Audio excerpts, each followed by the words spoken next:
Fala pessoal, tudo bem? Estamos iniciando o primeiro podcast. Que alegria hoje a convidada que a gente trouxe aqui, Maria Paula Orlando. Satisfação Tudo te bom? receber aqui na nossa casa. Muito obrigado pelo convite, aceitar vir aqui com a gente, iniciar essa nova jornada nossa, né, Maria Paula? E pro pessoal que tá vindo aqui, conta um pouquinho quem que é a Maria Paula, de onde que surgiu. História é o que mais a gente gosta de conversar, né, Maria Paula? Bem Ixi, descontraído, pois bem é. relax. Tudo bom, Miquete? Tô Obrigada ótimo. pelo convite. É uma honra, né? Assim, a primeira desse novo quadro, depois do meu amigo Rogério Salviani. Fiquei feliz. Quem é a Maria Paula? Pois é, eu sou piracicabana, eu sou arquiteta, paisagista, sou formada já há um bom tempo, em 1997. Eu fiz faculdade de arquitetura e urbanismo, na FAAP, Fundação Armando Álvares Penteado, em São Paulo. Sempre me dediquei ao paisagismo, é engraçado, né? Eu tinha dúvida se eu ia para engenharia florestal ou arquitetura, né? Então hoje eu entendo o porquê disso, né? Na verdade, lá em Piracicaba a gente tem a Exalc, né? Que acho que uma grande maioria de vocês conhece. E é um lugar Principalmente a gente que é da da agronomia, área, né? né? Era o sonho de cursar De Exalc. cursar Exalc. Pois é, foi meu também por um tempo.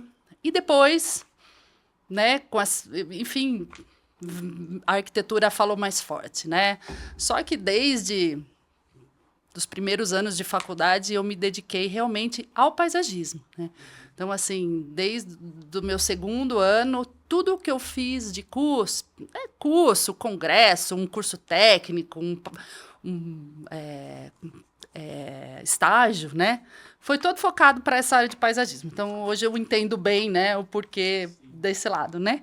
E, enfim, depois de formada também me dediquei a um curso de especialização. Né? Eu morei no ano de 99, 2000 em Barcelona. Foi um curso de arquitetura da paisagem, né? Onde na verdade, a gente aprendeu um pouco a entender e a respeitar, né, o que a gente tem de natureza, como mudar essa paisagem respeitando a natureza, né? Foi muito legal, foi um início do que hoje a gente tenta fazer, né, no nosso dia a dia. E, e depois, na volta para cá, eu retornei para Piracicaba e quis realmente começar a trabalhar sozinha, né? Sozinha eu quero dizer por conta e Escritório e vai pra abrindo um cima. escritório, exatamente. E Agora, Paulo, uma pergunta que veio assim, e a gente no dia a dia às vezes se depara com o pessoal ali no segmento. Tem grandes obras que estão acontecendo, às vezes obra de pequeno, médio porte, independente do tamanho.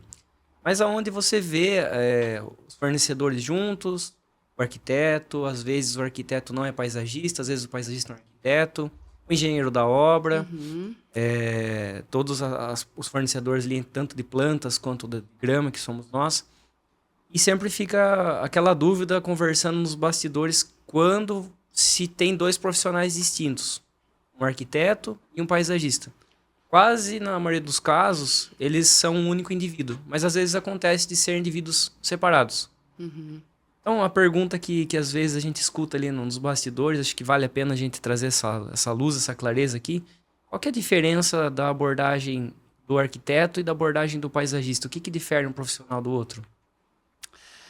eu falo assim, dentro da, vamos lá, dentro da profissão de arquitetura, né, a gente tem um leque grande que a gente pode se especializando, né? O que eu aprendi de paisagismo na faculdade foi um ano, né? A partir daí a gente tem que correr atrás, assim como hoje quem se especializa num design de móveis, por exemplo, ou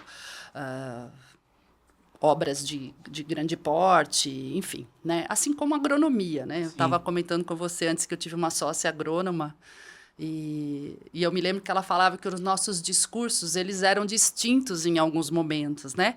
E ela falava, eu tive muito pouco paisagismo, né?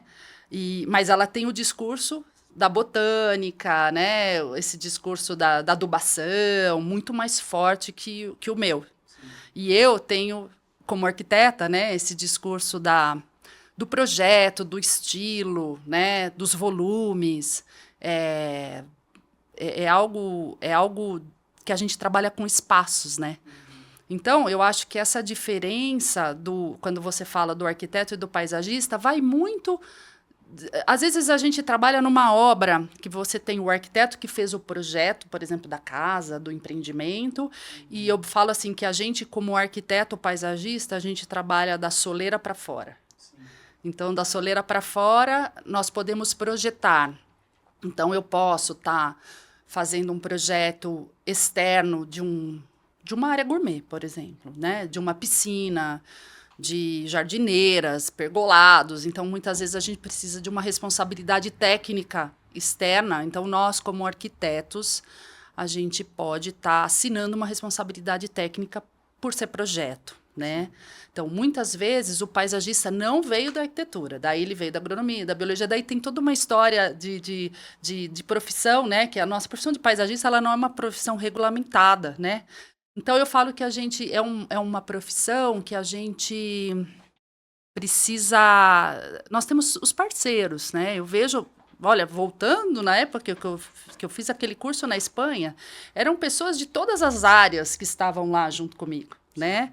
E a gente vê isso. Então, por exemplo, compensação ambiental. Você faz? Não, eu não sei fazer. Não é para mim. Né? É para um engenheiro florestal, muitas vezes um agrônomo que se especializou. Nutrição. Você faz nutrição, Maria Paula? Não faço. Tem gente que sabe fazer. Não sou eu que vou fazer. Mas você faz um projeto de uma praça? Eu faço. Isso eu faço. Mas nós vamos trabalhar em parceria com quem trabalha com solo, né? De repente são agrônomos, os próprios paisagistas que se especializam muitas vezes em luminotécnica. Então, muitas vezes a gente trabalha o projeto de iluminação, mas dependendo do projeto, a gente precisa de algo mais específico. Então, a gente tem, por exemplo, projetos de empreendimentos em que nós, como escritório, a gente não especifica, por exemplo, um projeto de luminotécnica. Por quê? Porque já existe um profissional que foi contratado para trabalhar o projeto de luminotécnica, tanto da parte construtiva como na parte externa também, né? Então,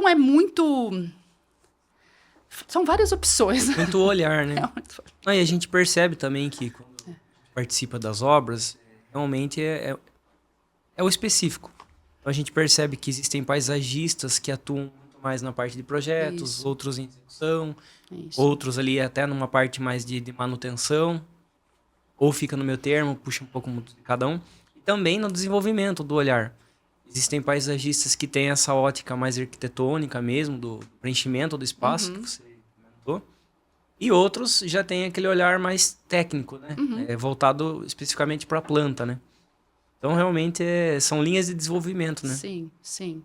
Mas é bem interessante. E uma coisa, Maria Paula, que você comentou ali no início, puxando agora de novo para cá, a sua ida para Barcelona. A gente é meio tupiniquim, a gente sempre fala assim, eu falo isso com bastante orgulho, a gente sempre acha que o que é de fora é mais relevante do que de dentro, né? Mas daquele período que você viveu na Europa, olhou projetos diferentes, coisa e tal, para hoje, aquele início de trajetória, o que você percebe que agregou aquele conhecimento que você trouxe no passado e como que ele veio se desenvolvendo durante a sua trajetória? Eu acho que tem dois lados que eu falo, assim, que eu sempre conto essa história. Uma vez, nós fomos... levaram, né, os professores, levaram os alunos não me lembro, meia hora, uma hora de Barcelona. Fomos para um parque natural, que era para estudar o parque natural, os materiais, enfim, os caminhos, como é que foi montado esse projeto desse parque natural. E aí estava lá o pessoal conversando e eu lembro que o professor, eles comentaram que tudo aquilo que estava sendo preservado era para preservar uma espécie de peixe e uma espécie de tartaruga. Gente, é uma coisa que existiam brasileiros junto com a gente, né? Olhou um para o outro e falou, meu Deus do céu. Nessa parte você fala, olha o que nós temos aqui, né? E se a gente não cuidar... Pode ser, fica igual. Daqui a pouco você vai cuidar, você vai preservar uma espécie de pássaro e uma espécie de tartaruga. né? Então, isso me marcou demais, porque foi todo um processo de trabalho, né? É como se estivesse levando a gente lá para a Amazônia, entendeu? E foi para a gente conhecer um parque, toda aquela infraestrutura do parque foi por conta de uma preservação de 2 espécies. Né? Isso foi uma lição, né? Isso foi uma lição, assim, foi muito interessante.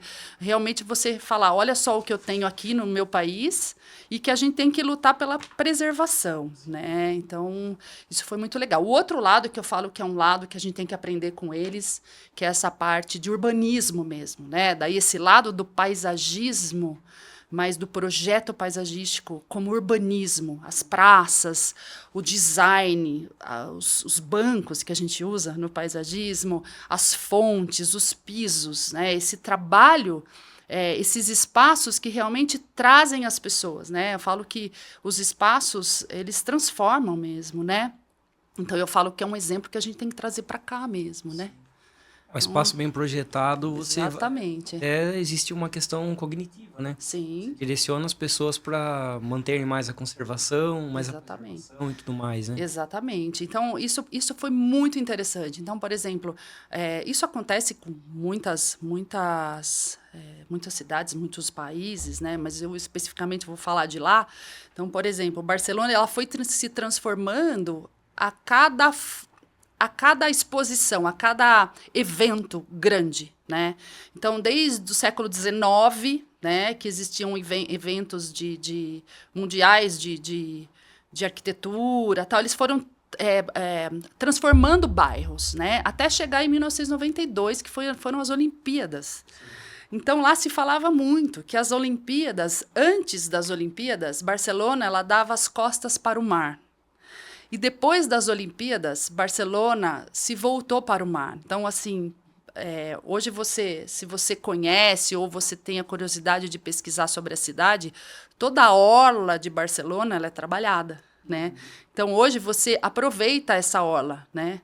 E é até difícil de imaginar, assim, que uma beleza como na sua era frente e isso, virar as costas. exatamente. Então, assim, é muito bonito esse trabalho, que é um trabalho que tem tudo a ver com a gente, né? Como paisagistas, como projetistas, urbanistas, né? Então, eu acho que foram exemplos, assim, que a gente tem que levar, né? Sempre com a gente. Uma coisa que, por exemplo, você comentou muito sobre o trabalho que foi feito para deixar essas 2 espécies vivas. Espécies que estavam lá, já estavam acostumadas, nativas de lá, sim. aclimatadas e tudo mais. Você percebe de que jeito que foi se afunilando para chegar nesse extremo de desequilíbrio ambiental? Eu acredito que foram anos e anos, né? Desde a gente vê a idade, né? A nossa idade como Brasil e eles, né? Então, eu falar para você exatamente se isso foi contado, eu não vou me lembrar. Mas é algo que foi vindo, eu acho que a adquirir consciência, né? Eu acho que daí eles começaram a adquirir consciência e aí querer manter, né? Eu acho que foi por aí. Então, teve a época do detonar mesmo, né? De ninguém, acho que não existia essa consciência mesmo de preservação, né? E quando se começou a ter essa consciência, eles começaram a correr contra o tempo, né? Aí entra uma questão de educação também. Exatamente. Então, Carlos, quando você fala de evolução da arquitetura, tal, eu me lembro, né? Na casa da minha mãe, na casa da minha avó, o pomar ela era no terreno do lado, né? Sim, ou era do vizinho, ou era deles, era o terreno do lado. Só tinha uma fruta quando o galho passava do muro para exato. cá. Onde é o pomar? Vai no pomar, né? Outra coisa, tempero, né? Onde é o tempero? É depois da lavanderia. A horta tá depois da lavanderia, né? O cachorro, né? O canil. Onde é o canil? Lá no fundão, né? Hoje dificilmente a gente fala em canil, né? Pegar todas as casas modernas, as novas aí, Isso. Construção de 10 anos para cá, você não vê mais canil. Então, hoje o cachorro, na verdade, o pet, né? Ele faz parte realmente, é um membro da família. Então, até o nosso discurso é outro hoje, né? Fruta, hoje a gente coloca jabuticaba na fachada, né? Hoje, colocar frutas, né? na fachada de uma casa, por exemplo, ou no empreendimento, fazer uma área de pomar, né? Uma área, às vezes um hotel onde o pessoal vem da capital, geralmente vem de cidades grandes e não tem esse costume, né, de estar, às vezes, pegando uma jabuticaba do pé, né? Então, a gente traz essas experiências, né? Então, isso é muito legal, assim, isso é algo... O gourmet, né? A área gourmet. Imagina, gente, tempero. Hoje, o tempero, ele subiu de... Sim. Né? Ele subiu de patamar hoje, né? Hoje, a horta faz parte do projeto. Né? Então, hoje, você definir, você projetar uma horta interessante que está ligada ao seu espaço gourmet, você quer pegar o seu manjericão, o seu alecrim, enfim, você vai lá e pega, senta do lado, aí você tem um carramanchão, que de repente você vai pôr uma parreira de uva, embaixo tem uma mesinha para você tomar um vinho. São experiências que você coloca no jardim, numa casa, num hotel, num parque, enfim, né? Então, eu falo que hoje a gente mexe muito com isso, né? Trabalho essa parte. O próprio maracujá também. Sim. Algumas composições, né, de divisa de ambiente, o pessoal trabalha, né? Exatamente. É muito interessante. Agora, Paulo, você falou uma palavra aí, experiência. Até pouco tempo atrás, eu falo assim que as empresas elas não estavam olhando para esse nuance da experiência. Qual que é o que o cliente vai ter ao entrar em contato com aquilo. Seja um produto, um serviço. Nesse caso, é um projeto aplicado, que é o próprio jardim, né? Você consegue olhar, assim, para que momento o paisagismo deixou realmente de ter esse cunho mais, assim, funcional no canto lá e passou até essa parte da experiência, da sensibilidade, do que ele vai trazer de conexão ali com o cliente? Você consegue perceber? Teve uma época que começou a ter essa mudança. Olha, eu vou falar pela minha experiência disso, tá? Isso desde faculdade, há muitos anos, mas eu tenho um professor que é vivo, né, o Jun Okamoto. Eu falo que ele, para mim, foi a pessoa que me abriu um novo horizonte dentro da arquitetura, né? Que ele trabalhava com percepção ambiental. Então, a gente sentir um ambiente. Então, por exemplo, eu só vou começar daí porque eu acho muito legal, dá para entender esse caminho. Um dos trabalhos dele na faculdade era cada grupo montar um espaço, um restaurante, um bar, mas a gente tinha que montar fisicamente um espaço embaixo de umas escadarias que a FAAP tem, que na época era um cimentado, eu brinco, você fez a FAAP? A FAAP, na minha época, eu não tinha grade, não tinha estacionamento, não tinha cancela, e era um contrapiso, né? E a gente fazia... Nosso grupo montou um restaurante italiano. Mas não era montar o espaço. A gente fez um teto, a gente fez a lateral, a gente trouxe as mesas. Mas era além disso. Então, a gente trabalhava com o cheiro. A gente tinha macarrão. A gente cozinhou macarrão. A gente levou vinho. A gente chamou uma cantora do bairro do Bexiga para cantar. Então, na hora da nossa apresentação, tinha uma senhora lá, Dona Olga, eu nunca me esqueço o nome dela. Ela tinha um restaurante, eu não sei se ainda existe esse restaurante, a Lazarella. E uma amiga da Moca falou, eu conheço a Dona Olga, eu vou chamar ela para cantar. Então, o que eu quero dizer? Não é a arquitetura em si, mas é o espaço que ele traz para você, né? Isso eu estou te falando em 1995, 1996 e vamos andando, né? Então, eu sempre gostei muito dessa área de sensações, assim, Mas a gente não existia, na verdade, um termo técnico, vamos pensar sobre isso. Hoje, a gente fala muito, dentro da neurociência aplicada à arquitetura, que a gente fala de neuroarquitetura, que é realmente você fazer o que um espaço transforma uma pessoa, né? E isso envolve o jardim, mas envolve grandes vãos, envolve você olhar o mar, olhar a natureza, a cor de um ambiente, tudo isso envolve... pode transformar uma pessoa, né? E aí eu volto no meu professor. Ele falava, o azul é uma cor calmante? Ela é. Depende para quem você vai aplicar. Se você vai colocar uma cor azul numa pessoa que está depressiva, será que é a melhor cor? Será que não é melhor a gente trabalhar com cores quentes? né? Então, hoje, a gente tem, por exemplo, a biofilia, que é um braço da neuroarquitetura, que ela trabalha com amor à natureza. Vamos lá. Vou ser bem breve, mas assim, hoje a biofilia, existem estudos mundiais que relatam o quanto a natureza faz bem para o indivíduo. A gente escuta muito isso hoje, né? E aí eu comecei a estudar isso. Comecei a estudar 2018, 2019. Um dia eu procurando, fuçando no meu celular, estava lá, Congresso Brasileiro de Arquitetura da Felicidade, em Curitiba. Quando eu comecei a olhar, eu falei, gente, é isso que eu quero, né? Que justamente esse congresso tratava disso. E, assim, a pessoa que encabeçou esse projeto é um arquiteto paisagista, o Guilherme Takeda, que é uma referência em arquitetura paisagística. E quando eu vi, existiam outros arquitetos paisagistas, psicólogos, pessoas da área, mas da área do bem-estar, todos juntos num congresso. Eu falei, gente, agora eu me encontrei, né? E era isso. Então, por exemplo, eu me lembro muito de uma das palestras, que foi uma pessoa de São Caetano do Sul. São Caetano do Sul, isso mesmo. São Caetano,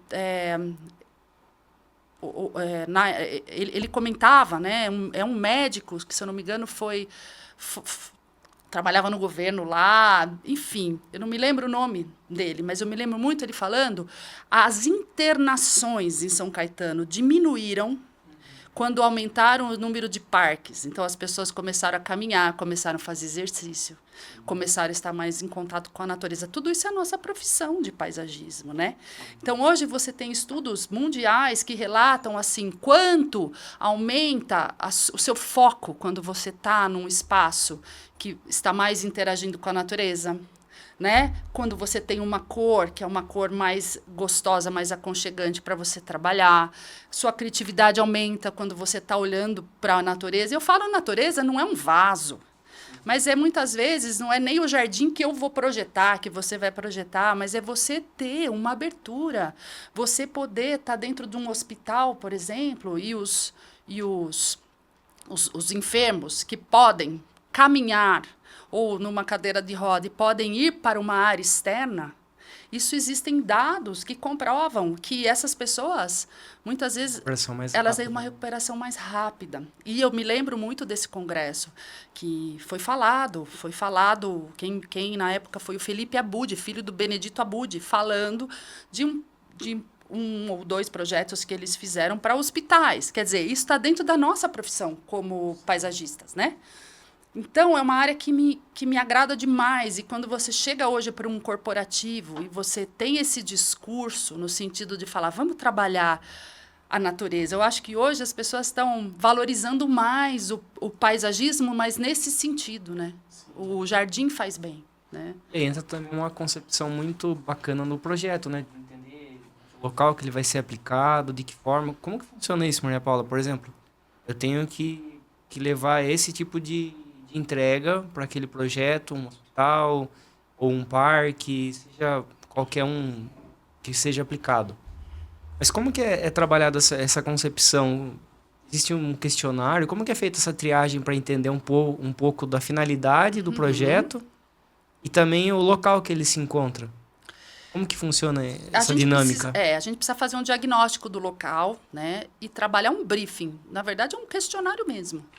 E eu falo que no meu questionário eu pergunto até assim, você gosta de calor? Você gosta de frio? O que te agrada, né? Existe algum objeto, existe algo que você gostaria de família ou de história de uma empresa que você queira, por exemplo, trazer para o jardim? Eu tenho 2 clientes corporativos que o primeiro a gente colocou um arado no jardim, porque ele fala que hoje ele tem o que ele tem, né? Foi com muito trabalho, mas começou com o avô, com o pai na lavoura. Então, ele trouxe o arado. Maria Paula, eu quero colocar esse arado no projeto. Legal.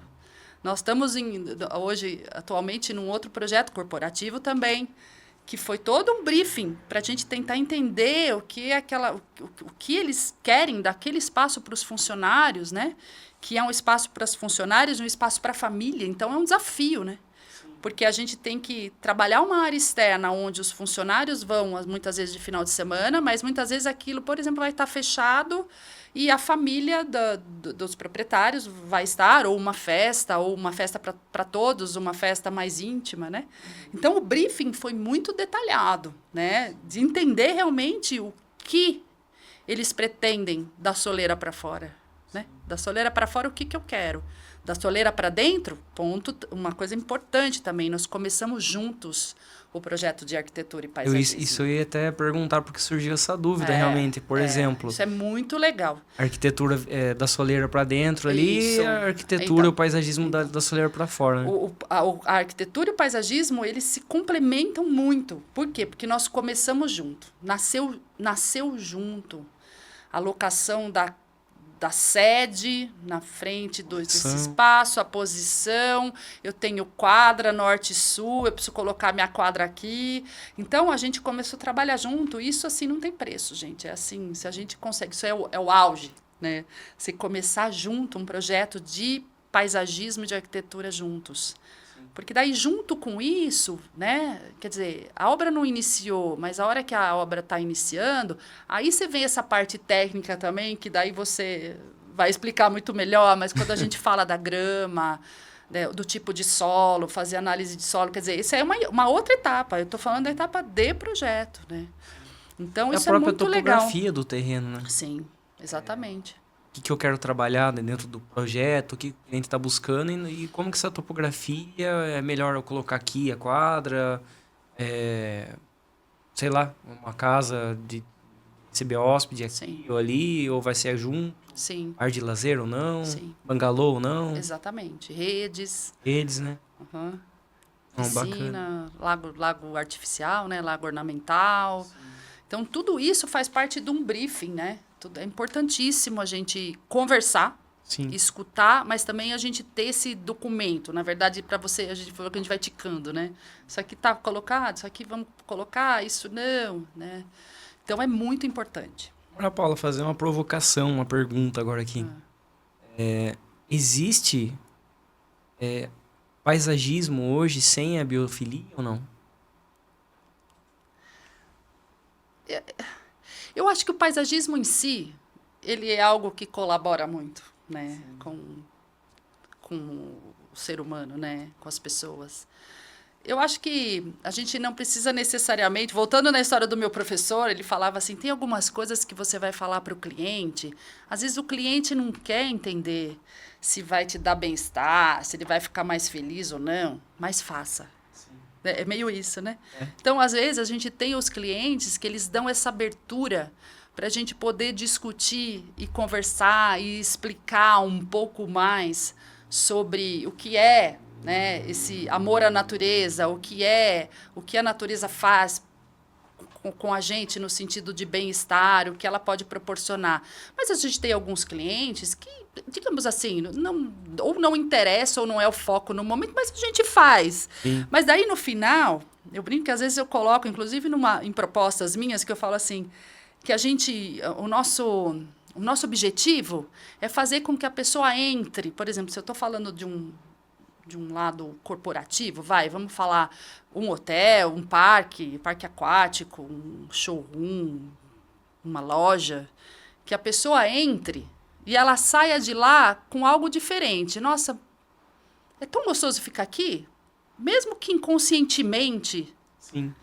Mas por que é gostoso, né? Tem todo um trabalho. Você tem um trabalho atrás feito, do paisagismo, da arquitetura, né? Não vou falar só do paisagismo, mas do projeto de arquitetura também. Às vezes a pessoa não se liga o que é, mas faz bem. Eu acho que isso é o nosso...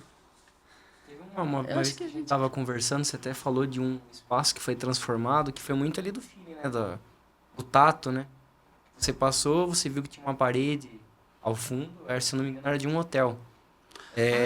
Que era branca e, tipo assim, um hotel maravilhoso, que foi trabalhado um monte de coisa, ele tava a soleira para dentro. Exatamente. E aí aquilo lá transformou e se tornou a referência de publicação de de fotos. De fotos, espaço instagramável. É. Exatamente. Muito legal. Conta um pouco desse projeto aí, Maria Foi Paula. muito interessante. A gente saía do saguão, entrava no hotel, recepção, e aí a gente tinha uma porta que eu saía para uma praça. Uma praça que foi um retrofit. Então já existia esse espaço e nós trabalhamos essa praça. Eu saía de frente para uma parede. Essa parede eu não podia nem abrir jardineira, porque eu tinha um acesso, né, que era um acesso que eu não poderia diminuir aquele espaço. Não dava para abrir jardineira. O piso não ia ser trocado. E eu olhava, fizemos o 3D, coloquei um jardim vertical e nada. Não, eu falei, não, é importante, né? Mas assim, como todo projeto, assim, uma grande maioria de projetos corporativos, lógico, você vai fazendo, existem alguns cortes, né? Tipo, vamos cortar aqui, vamos diminuir aqui, né? A gente tá acostumado. E a gente sabe, muitas vezes é o jardim que é cortado, né? Então, a grande maioria das vezes, né? o corporativo, a residência, né? Ai, não aguento mais. Eu brinco em residência, eu falo, gente, o jardim é o preço do seu sofá. Às vezes, dependendo do tamanho do jardim, é o preço do seu sofá, é o preço do jardim, e você quer cortar ainda, né?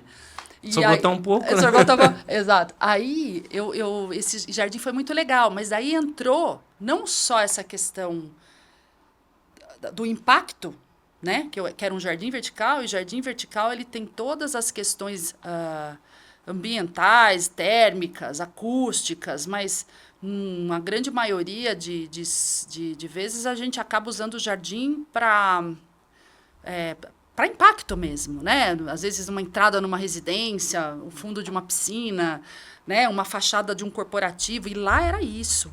A ideia era essa.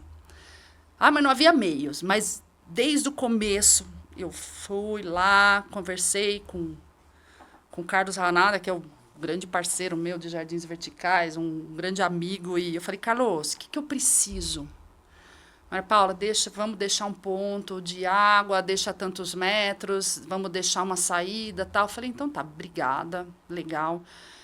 Aí entra um outro lado também, que eu acho interessante, que eu falo que a nossa profissão de paisagismo, ela tem um leque, né? Vem esse lado da sustentabilidade, né? E esse jardim foi. A gente trabalha lá, a ideia era trabalhar com jardins verticais de feltro. E a gente eu gosto muito de trabalhar com feltros reciclados de garrafa PET. E a fixação, né? A gente acaba fixando com perfis metálicos, e aí você vem com uma chapa, que também a gente trabalha com chapa reciclada, Tetra Pak. Aí eu comentei com ele, falei assim, você consegue fazer uma conta para mim, que eu quero entender quantas garrafas, quantas Tetra Pak eu imobilizo para o meio ambiente. Sim. E nós fizemos, né? Então eu fiz o projeto, a gente calculou lá, não me lembro agora de cabeça. E aí, num dia, estava eu lá no hotel, com os responsáveis do hotel, os proprietários e tal. Eu falei, gente, veja bem, o hotel tem um trabalho interno, eles têm um trabalho ai, me fugiu o nome.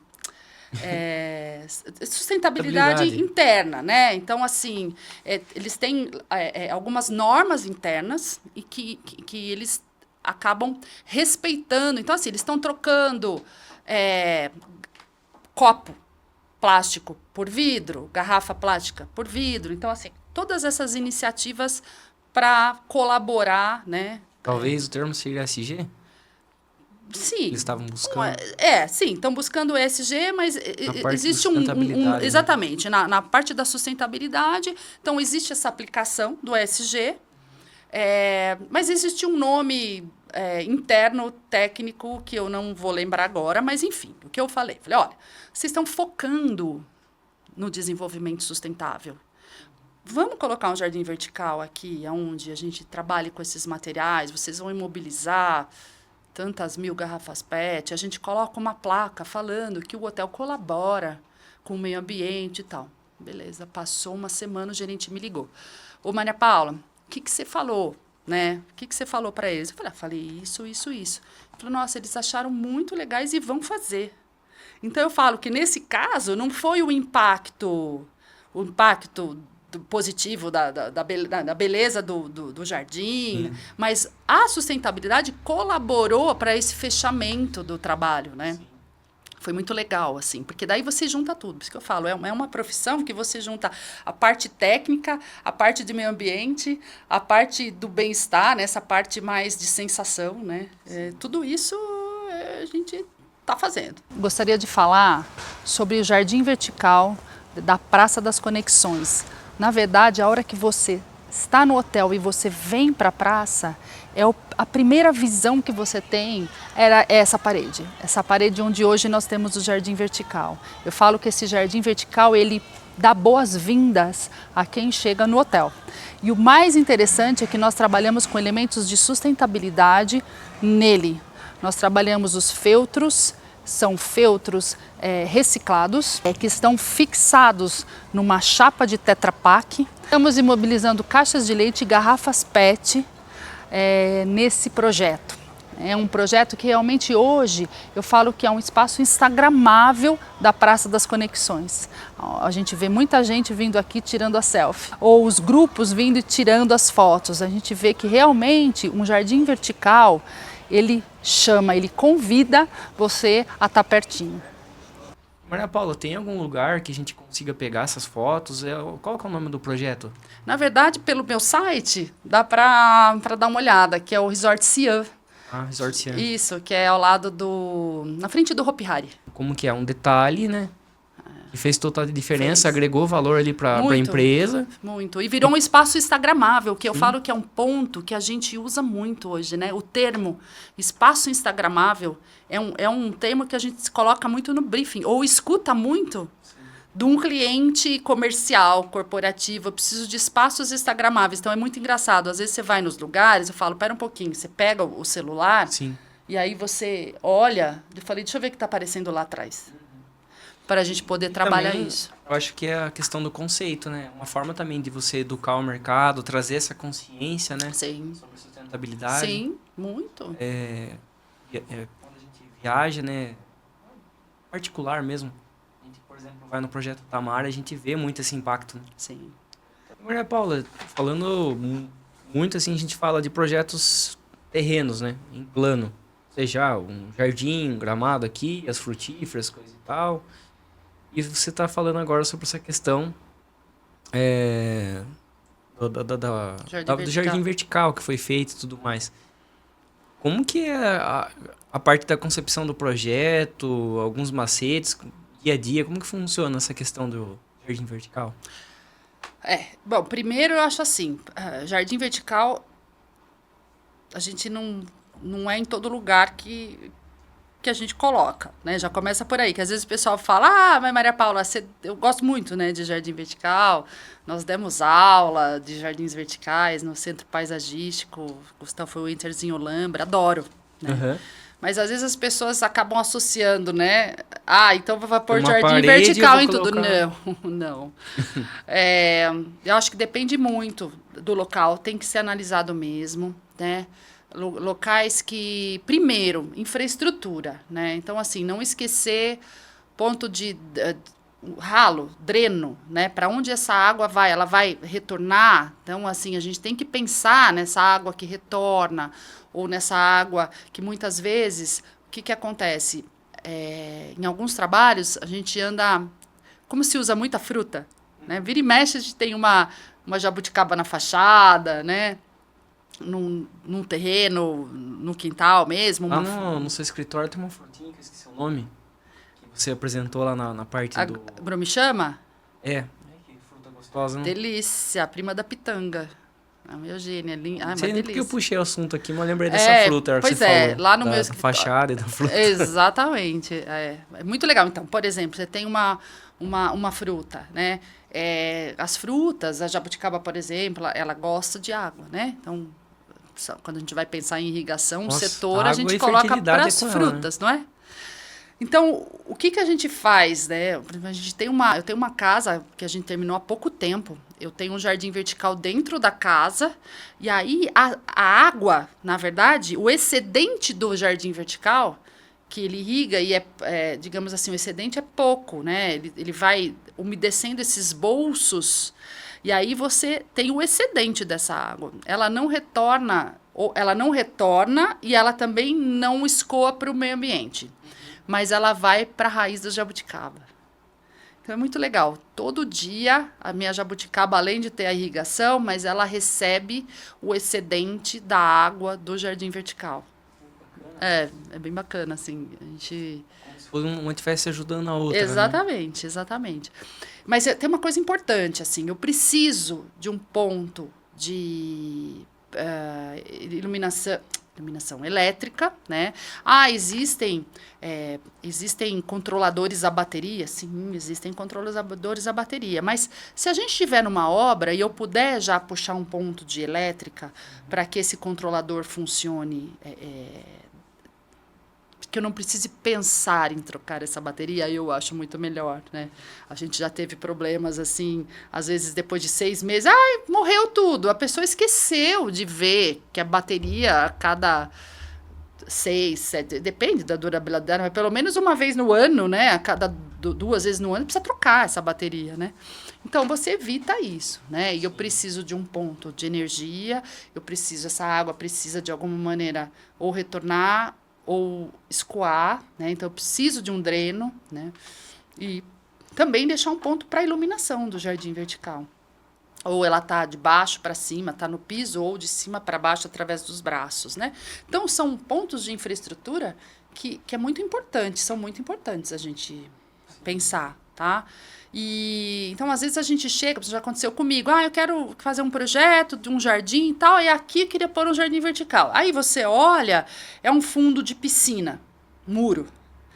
Tem 40 centímetros. E dá ou não dá para colocar? O tamanho da borda. Dá para colocar. Mas o que eu vejo que é importante, eu falo que são 2 discursos. Eu tenho um discurso que eu posso falar para o cliente assim, vai ficar maravilhoso. Maravilhoso. Coloca seu jardim vertical, é uma ideia ótima.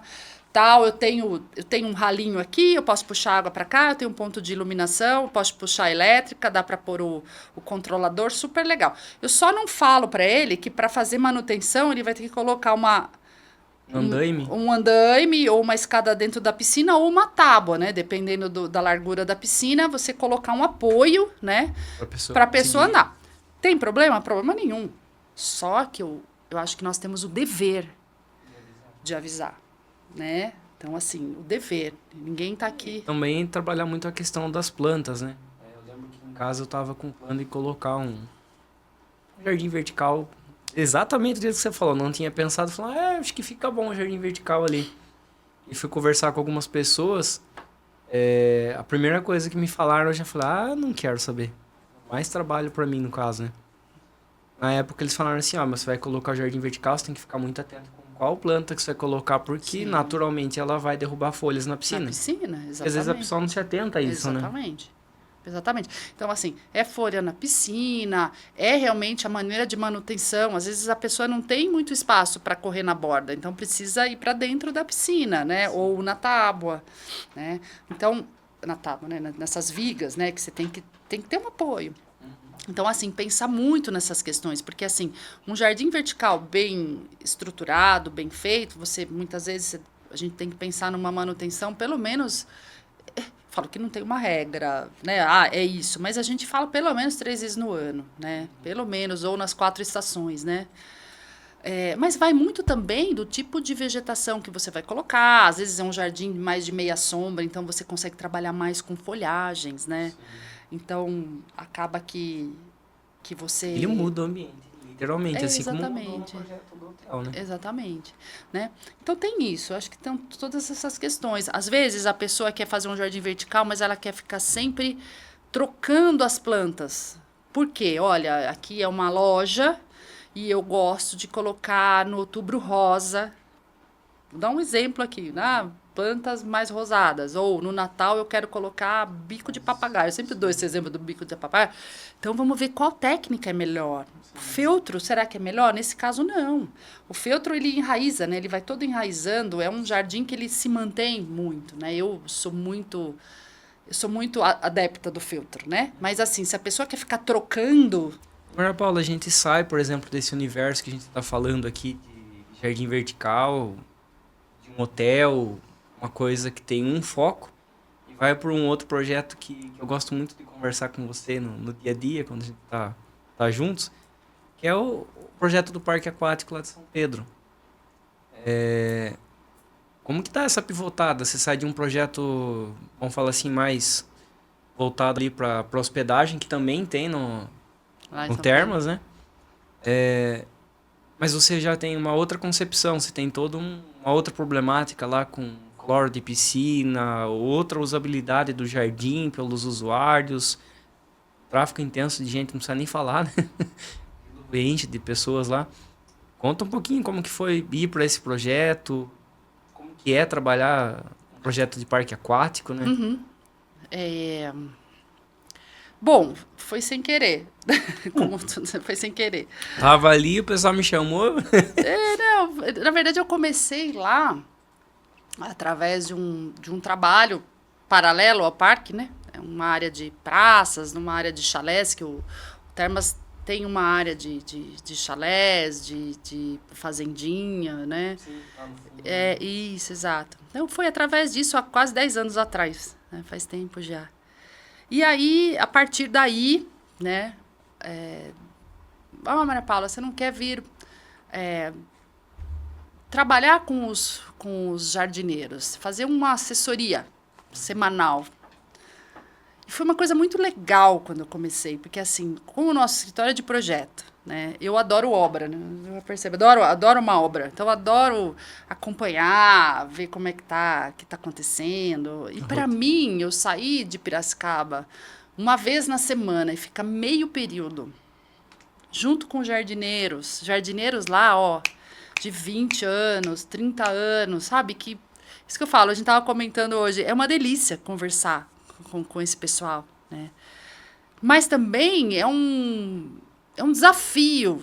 Sim. Como poder passar essas nossas alterações, né? Então, assim, imagina, né? O parque vem vindo com os jardineiros há tempo e aí chega uma lá falando. Então, assim, eu brincava que eu marcava canteiro com o pé. Daí eu falava, ó, Eugênio, vamos fazer aqui. Daí pegava meu pé e, ó, aqui nós vamos colocar margarida, né? Sei lá, lantana. Aí eu marcava o canteiro, aí eu pegava a metragem, ele fazia o canteiro, demarcava, muitas vezes com limitador e tal. Fazia a metragem, anotava. No final do dia eu mandava um memorial para eles comprarem as plantas, né? Então comecei assim, olha, vamos tirar essa planta daqui, vamos juntar com essa? Acho que se juntar, o que você acha? Vamos trocando ideia. E nessa brincadeira foi indo um mês, 2 meses, 1 ano. E aí teve uma época que o pessoal de lá, né, os proprietários, falaram, Maria Paula, nós vamos começar a fazer reformas aqui. Né? Vamos fazer a primeira reforma, vai vir um rio lento. Eu não conhecia, assim, conhecia parque aquático, mas eu nunca fui uma pessoa nem de frequentar parque. Não, meu, eu sou do mato, vou pra pousadinha no meio do mato, sabe assim? É um perfil, outro perfil, né? Então eu não ia, por exemplo, nas férias, tem gente que curte mesmo, e eu não, né? Então, para mim foi muito legal, eu comecei a acompanhar esse processo de projeto. Então veio um primeiro projeto, desse rio lento, né? E aí que a gente começou a trabalhar com projeto dentro dos parques, né? Então eu falo que assim, para mim o Termas São Pedro é um celeiro de aprendizado, né? Então o que eu hoje gosto e amo fazer parque eu devo a eles, né? A Silvia, o João, enfim, são pessoas assim que eu quero muito bem, né? E eu aprendo muito, né? Então, assim, foram anos. E aí eu comecei a acompanhar todo esse processo de transformação do parque, né? Então, a gente fazia esses trabalhos, essas quantificações, esse briefing, né? Essas especificações das plantas, esse memorial. Aí, eles têm equipe própria. Então, foi assim... Eu me lembro que esse primeiro Rio Lento, foi no final do ano. Eu nunca me esqueci, um calor do cão. Eu fiquei, assim, 10 dias praticamente lá direto, né? E aí os meninos, eu com aquele projeto grande, né? E assim, gente, é uma leitura de projeto, né? Chegou uma hora, eu falava para eles, quantos guaimbês a gente consegue carregar nessa carriola? 8 potes. Então tá bom, ó, 2 carriolas de guaimbê lá, 3 carriolas de guaimbê lá. Então assim, eu já não ia mais com quantidade, era carriola. Então, assim, quantas carriolas de moreia? Cabem 12 potinhos, tá bom. Então, gente, 5 carriolas pra cá, 3. Isso começou a me dar uma energia ali. Uma energia e você começa a aprender mesmo, né? Porque eu falo que a gente, dependente da minha quantidade de tempo de formada, eu falo que eu me sinto uma estudante sempre, né? Eu estou sempre aprendendo mesmo. Então, para mim, isso me trouxe uma agilidade na hora de colocar, de executar, né? É uma delícia. Então, por quê? Porque muitas vezes eu ia no olho, a gente fala no olhômetro, né? Sim. Porque nesse projeto, ok, mas nos demais, nas bordas, onde já existia jardim e tal, eu olhava e falava, tá, pega uma trena daqui lá, quanto tá dando? 5 metros, 5 por 1,5. Tá, fazia minhas contas, anotava. Tantos metros quadrados. Bom, tá, dá para eu plantar essa... Passava o memorial, fotografava. Eu falava, nesse canteiro, porque daí a gente tem que entender a linguagem de quem tá lá, batendo a cabeça, quem tá lá executando. Né? Existe um engenheiro-chefe, um jardineiro-chefe que vai pegar o meu projeto, vai abrir e vai distribuir? Não. Quase nunca não. Não. Quem tem que estar lá? Eu. Né? Então, assim, ou eu passo isso, né? Então, era muito interessante, assim, foi muito legal. E muitas vezes, assim, eu abria o projeto e falava, gente, vocês já viram isso aqui? Olha isso aqui. Tá vendo essas plantas que a gente tá pondo desse lado? Nós estamos colocando as palmeiras aqui por conta do visual, tal. Isso é muito legal. Sim. Aí, quando você vê, você tá lá com 10 pessoas, 8 pessoas, e a gente ficava lá no meio, e vai e volta. Então, isso foi vindo. Né? O nosso último brinquedo, uma atração, que foi agora há pouco tempo, era uma atração que tem esse lado dos Havaí. Né? Então, a gente tinha que trabalhar... trazer um pouquinho, né? Então, por exemplo, os hibiscos, né? Então, a ideia era trabalhar as folhagens, né? Folhagens, cônias, bananeiras, mas os hibiscos, porque é o foco da atração, né? Então... E essa concepção, Maria Paula? Para mim, eu fico mais na parte da preocupação com o cloro. Como que fica o cloro nessa seleção de plantas? De que jeito que consegue encaixar? Porque às vezes, nossa, daqui vai ficar ótimo ali. Você fala, meu Deus do céu, aqui vai esse risco de... Tem algumas tentativas, sim. Às vezes, algumas a gente monta e, por exemplo, às vezes, isso aconteceu até numa outra obra, que também tem uma área de parque, né, de descida de toboágua. E assim, todo o canteiro tá lá bonitinho, bem na descida do toboágua, onde a criança bate o pezinho, escorria. Então vinha, naquela parte, as plantas acabam não indo, né? Sim. Então, por exemplo, em alguns pontos, nesse caso, por exemplo, a gente tentou plantar mini papiros. Uhum. E funcionou, uma parte lá funcionou. No Termas a mesma coisa, uma área de fonte e tal. Vamos colocar, tá indo, né? Tá indo. Algumas plantas que resistem, biri, porque tem algumas plantas que a gente também se usa nas wetlands, nos tratamentos de de efluentes, Sim. com plantas aquáticas. Eu não vou entrar nesse mérito, eu falo que tem gente que sabe fazer, mas que a gente pode sim chegar muitas vezes num cliente e falar, olha, vamos fazer um tratamento com plantas aquáticas? A gente vai estudar, a gente vai trazer uma equipe legal que trabalha com isso, mas o que eu quero dizer? Eu acho que algumas plantas são mais resistentes, então a gente começa a levar isso também para parque, né? Sim. Em alguns já aconteceu assim, que eu falei, não no Termas, mas num outro local, que a sugestão foi tematizar. O que é isso? Você tem as pedras, né? Sim. Aquelas pedras que eles trabalham muitas vezes com isopor, poliuretano. Tematizar essa parte, porque assim... Não vai mesmo. Não vai. Você tem que ter o tratamento da água. Então, a gente tem que pensar. Então, isso tudo vem no projeto. Eu falo que o meu sonho... mas assim, é poder discutir com quem está projetando a piscina.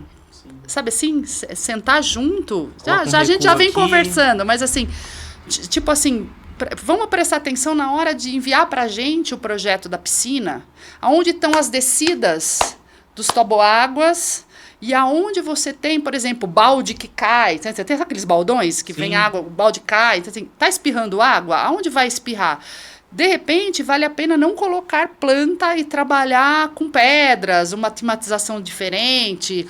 Muitas vezes você tem os mascotes, né, dos parques. Então, assim a gente acaba indo para um outro lado que é um lado...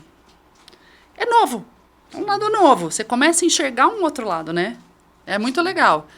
E entra também essa questão da própria biofilia, né? De que jeito que eu levo essa natureza junto com um projeto que tem um cunho também ali de diversão e tudo mais, né? Exatamente. Você Às vezes sabe... não só na piscina, mas o trajeto até chegar... Você sabe o que eu faço? Já fiz não só uma vez. Eu levei minha filha e a prima lá no Termas. A primeira vez foi no Termas. Eu falei para ela, filha, ela devia ter os seus 10, 12 anos. Talvez 11, 12 anos. Eu falei, filha... Caminha por aí, vai no Rio Lento, anda, tal. Vocês têm uma lição para mim. Eu quero saber o que é legal e o que não é legal com as plantas. Eu quero que você me fale a sua percepção. Na época eu não usei esse termo, não me lembro, mas enfim. O que você acha? Né? O que você está achando? Tá sentindo na hora que você passa por aí? E foi muito legal, porque a gente já tinha trabalhado, já estava trabalhando no parque com erva citronela, plantas com cheiro, né? Justamente para poder, de alguma maneira, atrair. É o que eu falo para você, inconscientemente, nossa, que gostoso, eu estou num bangalô na frente da piscina e vem vindo um cheirinho tão gostoso de sauna. Da onde vem esse cheiro de sauna? Sim. É da citronela, né? Então, esses trabalhos, quando você fala biofilia, né, essa coisa da sensação, vem tudo isso, né? Eu não preciso chegar para o cliente e falar, olha, estou trabalhando da biofilia aqui com você. Não, isso faz parte, tá dentro, né? Vai junto aí, né? E foi muito legal, porque daí chegou no final, ela falou, mamãe, você sabe o que eu achei legal? Aquelas plantas que ficam assim, meio que caindo na água, que são os guaimbês, né? É uma folhagem que meio que ela quase que rala. Sim, dá uma postada e volta. Então você vai andando, você se sente aconchegante, né? Uhum. E ela falou, mas tem um lugarzinho lá atrás que tem um cheirinho tão gostoso, e era citronela, olha que legal. Então eu falo que criança é muito pura, criança fala a verdade, né? Sim. Então eu tomei isso realmente como algo muito importante para a gente trabalhar, né? E além da questão, que isso é algo que também ninguém me falou, mas depois desses anos fazendo esses trabalhos lá no Termas São Pedro, né, isso acabou me proporcionando, assim, me levando para outros parques também, né, que eu falo que a gente tem que ter duas visões quando a gente projeta um parque, né? É a visão do drone, que eu falo que é a visão da venda, que você vem andando dentro da sua propriedade, né? E você começa a ver os brinquedos, mas de repente você tem os brinquedos coloridos e a gente trabalha essas plantas numa tonalidade que complementa, né? Eu acho que isso é importante. Eu acho que aí entra esse lado, quando eu falo, né? Esse lado, meu lado de arquiteta, não que quem não seja não tenha, não é Mas isso. a visão Mas já é esse lado treinada é ali, meu, né? naquilo Esse ali. lado é nosso, dessa coisa da cor, que complementa essa cor com essa cor. É muito nosso, assim, é um discurso muito nosso de arquitetura, né? Uhum. Mas tem muito isso, né? Então, assim, tô vendo um brinquedo, ele tem uma tonalidade roxo, Sim. né? O roxo, o laranja se complementam, plantas, cores que se dão bem. Não vamos trabalhar uma cor, uma flor que tem uma flor laranja? Olha, vai ficar bonito, né? Vai ficar legal. Mas tem a vista de cima. Mas eu tenho uma vista, na verdade, também. A vista não, mas eu tenho a percepção de quem está sentado num banco esperando o filho descer. Um toboágua, né? O que eu estou sentada no meu banco? A mãe, a avó. Aquele sol. Você está num sol, então assim, tem que ter sombra através de uma árvore, através de uma pérgola com trepadeira. Eu tenho que ter, às vezes, esse cheirinho pode estar perto de mim, né? Numa jardineira. Eu vou achar bonito as cores. Então, essa cor da florzinha vai me chamar atenção. Então, eu falo que são duas visões, né? E, ao mesmo tempo, plantas fáceis. Porque você... Gente, é uma pauleira fazer manutenção de parque, assim... De parque, qualquer área, né? Que tem aí... Muita visitação, você tem que ter manutenção, né? Muita manutenção. Então, por exemplo, às vezes você tem espaços que as pessoas, infelizmente, não respeitam. E elas entram no canteiro para tirar uma selfie. Sim. Entra no canteiro, olha lá, tá pegando a piscina para tirar uma selfie, né? Então, eu acho que tudo isso a gente vai aprendendo com os erros, com as experiências, né? É muito legal. Eu me encantei, assim, eu adoro trabalhar com isso. Acho que é porque a gente mexe com pessoas, né? Sim. É muito gostoso você ver as pessoas felizes. E você fala, nossa, é pelo jardim? Não, inconscientemente o jardim está fazendo parte disso, né? Sim, é discreto, né? É, exatamente. É uma beleza discreta, mas ela faz a diferença, Sim. né? Lógico, o foco é o brinquedo, o foco é a atração. Mas eu falo, gente, se não tivesse essa vegetação em volta, será que é a mesma coisa? Inconscientemente, as pessoas acham interessante. Ninguém vai falar, nossa... Se não fosse esse jardim, essa atração não ia funcionar, não. Vai funcionar. Mas o jardim deu, né, aquele toque. Uma coisa que você comentou mesmo que a gente não percebe, mas quando você comenta, a gente sente. Então, essa questão mesmo dos pontos, né, de paradas, né? Onde tem uma sombra para eu ficar, como que é aquela temperatura. Sim. Então, às vezes, eu vou entrar no mérito de uma pergunta já. Mas a própria concepção do piso, né? Sim. Será que aquele piso ele está devolvendo uma temperatura X para mim, que também mesmo com uma sombra tá difícil eu ficar ali porque ele está refratando muito a temperatura, né? Sim. Jogando muita luz de volta, a temperatura. Exatamente. E aí, Maria Paula, pergunta, que não quer calar. Óbvio que para nós seria interessante 100% da área com grama, né? Mas brincadeiras à parte, existe uma proporcionalidade que se aplica no projeto. Então, eu tenho X% de uma área permeável, X% eu vou trabalhar com uma área de algum tipo de piso, ou de pedras, dormentes, enfim. Existe uma regra para isso dentro do projeto ou não? Vai depender muito da aplicação? Como que funciona essa soleira para fora? Que ao mesmo tempo eu tenho que trabalhar o jardim, mas eu também tenho que ter uma relação ali de uma parte mais fixa, mais sólida. O cliente estava transitando e tudo mais. Eu acho que vai muito de projeto, né? O cliente residencial, quando chega para mim falando que é um monte de piso, eu falo, pelo amor, né, gente? Pelo amor de Deus, tem que ter uma área de grama. Tem criança. Não, eu tenho criança. As crianças têm que brincar, né? Tem cachorro, a gente estava falando disso, né? Às vezes, gente, chega ao ponto da casa ter piso na lateral, um terreno de um tamanho dos 200, 300 metros, terreno, digamos, de pequenas proporções. Mas você tem lateral com piso, fundo com piscina, né, que a piscina muitas vezes toma conta. Sim. Daí eu brinco do jardim vertical, com aquele jardim vertical que você não consegue nem fazer manutenção, que você tem que ir de lado. E aí o cliente pede o jardim lateral com grama por causa do cachorro. Aí não sobra mais nada. Pode pôr um pouquinho de grama pro meu cachorro fazer xixi? Isso é normalíssimo, né? Então, assim, que tem hora que você chega no projeto já tá com o contrapiso, né? É o que a gente fala, os contrapisos estão prontos, muitas vezes as passagens de irrigação não estão prontas, Mas eu acho assim, se a gente puder proporcionar gramado, principalmente, eu acho para tudo, né? Permeabilidade, né? E para criança. E assim, grama é para pisar. Eu sempre falo isso, gente. Grama é para pisar, né? Você sabe uma coisa que às vezes em casa me pega um pouco? Residência. Sempre tem, geralmente, a entrada da direita, entrada social. Você tem uma entrada lateral, que é uma entrada de serviço, né? Só que dependendo da casa, essa entrada lateral, ela nunca é usada, né? Já aconteceu assim, essa aqui tem que ter norma do condomínio, mas assim, a gente vai entrar por aqui, vou entrar pela garagem. Eu falei, então vamos fazer o seguinte, não precisa pôr piso na lateral. Quantas vezes... Aí você vai me falar, e eu vou perguntar para você. Né? Mas assim, não é um trânsito, um tráfego intenso, certo? Não é um tráfego intenso. Aí eu falo, será que eu preciso pôr piso lateral para a pessoa ir lá uma vez na semana? Sim. Ou às vezes nem isso, né? Nem isso. Então isso é um discurso meu, assim, é meu. Se você falar para mim, eu concordo, eu vou ficar mais feliz. Isso a gente não combinou de falar antes, mas por incrível que pareça, na minha casa, eu fiz isso daí, mas inconscientemente. Olha lá. Eu coloquei justamente um espaço ali com gramado. É um espaço que realmente vai ter um acesso à área gourmet. Quantas vezes que você vai utilizar isso? Uma vez por mês? Olha lá. Só precisa passar ali para fazer alguma manutenção. Sim. Mas a gente tem gramas aí que você usa em estádio de futebol, às vezes 3, 4 jogos por dia. Principalmente em centros de treinamento, né?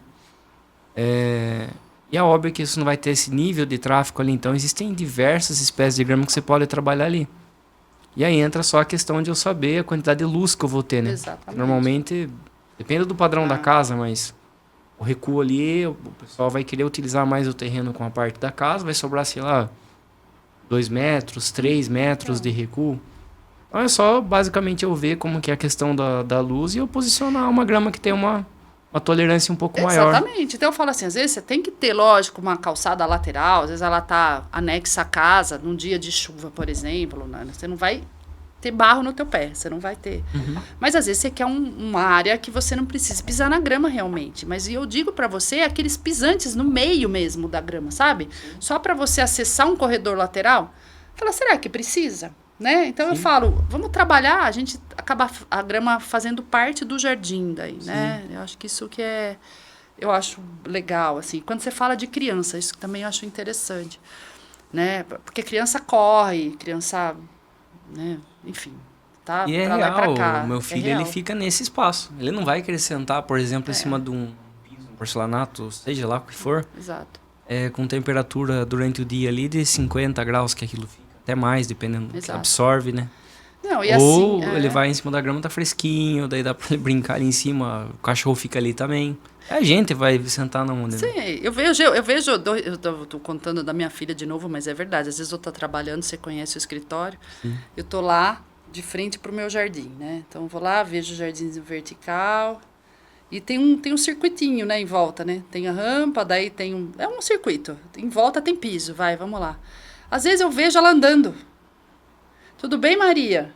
Não, eu tô dando uma relaxada. Aí ela senta na grama e ela fica lá, ela lê.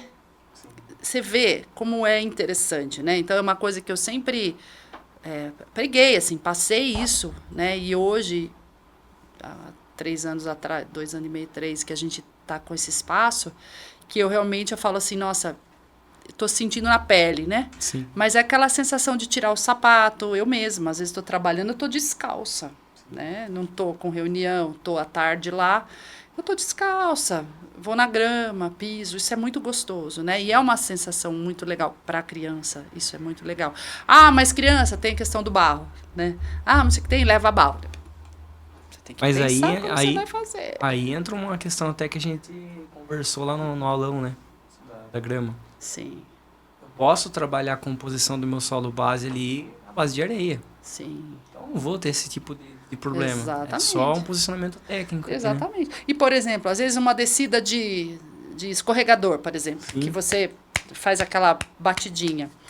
de repente a gente pode pensar nesse quadrado, numa área, tá trabalhando com piso emborrachado, por exemplo, esses pisos reciclados, né, que são interessantes. Eu digo para você evitar aquele primeiro impacto, aquele impacto de repente soltar porque é normal. Sim. A criança tá com um tênis, por exemplo, e às vezes solta, não sei. Fica aí a minha pergunta para você. Não, e ali além da questão de só ter a remoção da grama, é a compactação mesmo, né? Que você desce ali em velocidade, se bate, ele vai virando um vidro, né? Sim. Então ali, a gente já viu cenários, por exemplo, que o pessoal faz uma caixa de areia também, que fica bacana. Ah, legal, caixa de areia é legal. Mas também a concepção com o pisinho borrachado, daí se faz a funcionalidade, né? Sim, é que depende do lugar. O pessoal tem os dois lados, né? Eu adoro areia. Acho muito legal. Mas já tive algumas questões de gatos. Isso daí. Então, assim, não, Maria Paula, aqui tem muito gato. Eu já tive esses... Enfim, a gente tem que perguntar lá, entender como é que é a região e tal. Então, tem que analisar, né? Não adianta. Eu falo que cada projeto é um projeto, né, Miquete? Tem que ser analisado de ponta a ponta. Exatamente. Um novo momento, né? Então a gente vai ter um quadro novo aqui. O nome do quadro vai ser Momento Sem Enrolação. A gente vai abrir esse quadro. Ai. Um ping-pong. Te perguntar e você responde. Certo, vai lá. Então, sem enrolação, Maria Paula. Nativa é sempre melhor que exótica? Sim, quando a gente encontra no mercado. Mas a gente tem que saber a hora de estar usando de estar usando uma planta que foi adaptada aqui há anos e que vai bem, né? E que... a gente trabalha com manutenção. Eu não estou falando de reflorestamento de margens, né? Sim. Não estou falando dessa parte, mas eu falo de jardim ornamental mesmo, né? Então, assim, se a gente puder usar nativa, nossa senhora, muito, muito interessante. Mas a gente sabe que, dependendo da planta nativa, a gente não encontra ou encontra numa escala pequena, né? Então, que se todo mundo, se a gente começa esse trabalho de disseminação de determinadas plantas nativas, os produtores também vão buscar produzir vão buscar, elas. Né? Exatamente, né? Então, sim e não, né? Sim e não.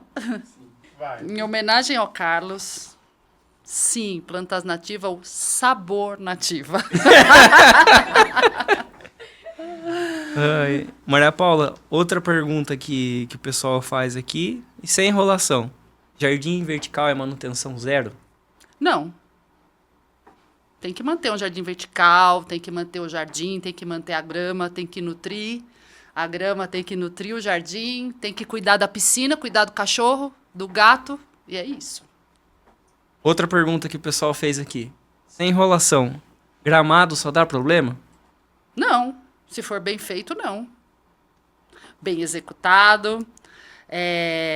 Você vai saber mais do que eu, né? Perguntar, mas vamos lá. Nesse momento, Maria Paula, eu sou só um perguntador. Assim como o jardim, ele não vai dar problema se ele for bem feito. Então, a gente precisa de comida, a gente precisa de um solo aerado, a gente precisa de irrigação, certo? Saber as plantas, as gramas certas nos locais certos. Bem. Você acha E já que veio, indo bem? Tá ótimo, e já entrou outra pergunta, ó. Essa aí é pra gente finalizar esse momento. Irrigação é luxo? Pelo amor de Deus, eu vi sua camisa da irrigação. Luxo não. A irrigação tem que entrar junto, inclusive no início da obra. Então, eu sou assim, não é luxo. E assim, eu realmente visto a camisa da irrigação. Importantíssimo. Até porque quando a gente está falando de irrigação, a gente não está falando só de aumento de uso da água. Pelo contrário, é o uso da água de forma inteligente. O uso da água de forma inteligente. O mais interessante é o que eu sempre falo. Setorizar. Então, a gente precisa setorizar. A minha jabuticaba, ela gosta mais de água do que a minha grama, certo? Sim. Então, ela precisa de água maior, uma quantidade maior diária do que a minha grama, que muitas vezes no início, é o início do pegamento, certo? Eu preciso de mais água, mas depois eu vou manejando. E aí essa quantidade de água de dias, ela diminui, né? Sim. Então a gente economiza. Então não vem com essa história de que irrigação é luxo. É luxo, imagina. Bom, Maria Paula, acho que a gente chegou ao fim do nosso primeiro podcast. Olha só, que delícia. Agradeço muito, foi muito dinâmico, muito gostoso passar esse momento, essa tarde aqui com você. Riquíssimo aprendizado, né? O pessoal que tá tudo aqui junto com a gente também, tá tudo falando, nossa, Falei, que né? aula. Maria Paula, gostaria que você falasse aí pro pessoal, suas redes sociais, onde que eles te encontram. Bom, eu tô... Bom, Maria Paula Orlando, site, né? www.mariapaulaorlando.com.br, Instagram, Facebook e LinkedIn, Maria Paula Orlando. Bom Obrigada. demais. Pessoal, vou pedir para vocês também seguirem a Qualigrama. Então, site também, qualigrama.com.br. No Instagram e TikTok, Facebook e tudo mais, é Qualigrama mesmo. E me acompanhar nas redes sociais, no nosso perfil técnico, a gente divulga bastante coisa lá. Bacana, do dia a dia, rotina de como que funciona uma produção de grama. Às vezes essas obras que a gente faz junto, né, Maria Paula? Quanta Aliás, coisa boa sai do detalhe ali na hora. Você viu? Ó, preciso falar disso, né? Sim. Então, no meu perfil é Carlos_Michetti_. Tá bom?